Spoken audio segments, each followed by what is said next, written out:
First hand starts with a limp from Aziz on small blind. He has the biggest stack at the table and should fold only a few worst hands.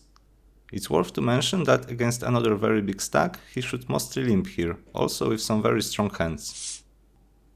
Liv decided to check back her 9-7 off, and we can see that in this situation she can raise more than a third of her hands, and offsuit trash hands are the best to balance the value range. 9-7 off is raising some portion of the time here, but checking this hand back is also GTO approved. On the flop, Aziz checked his mystery hand and its most common action on this board. Liv bet her pair of 7s for 1 BB and this is okay, but solver mixes bets and checks with most of the second pairs, and bets this with the best kicker more often than weaker ones. Betting the second pair has some advantages. It gets some value from lower pairs, high cards, and also folds out some hands that can outdraw us. On the other hand, it gets awkward when we get check raised, and that is what happened in the hand. We can see that small blind should be very polarized here.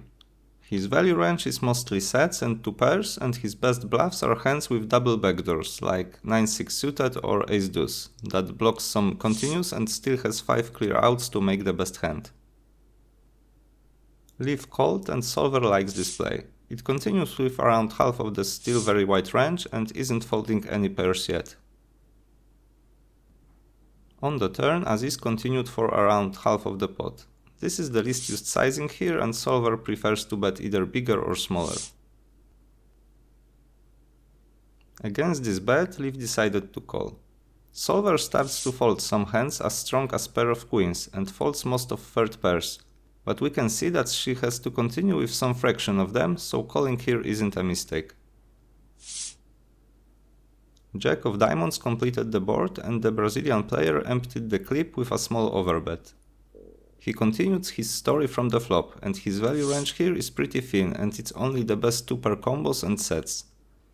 His bluffs should come from low ace-x combos, ace-deuce and some missed backdoor draws like 5-4 or 4-3 suited. Liv fought for a very long time. She has a pretty good bluff catcher because she doesn't block any of the bluffs and blocks some value hands like king 7 or pocket 7s. Solver actually likes this hand more than a pair of queens. What's also interesting is that her hand is a nice candidate to bluff the river. She finally made the call and was very surprised at the showdown.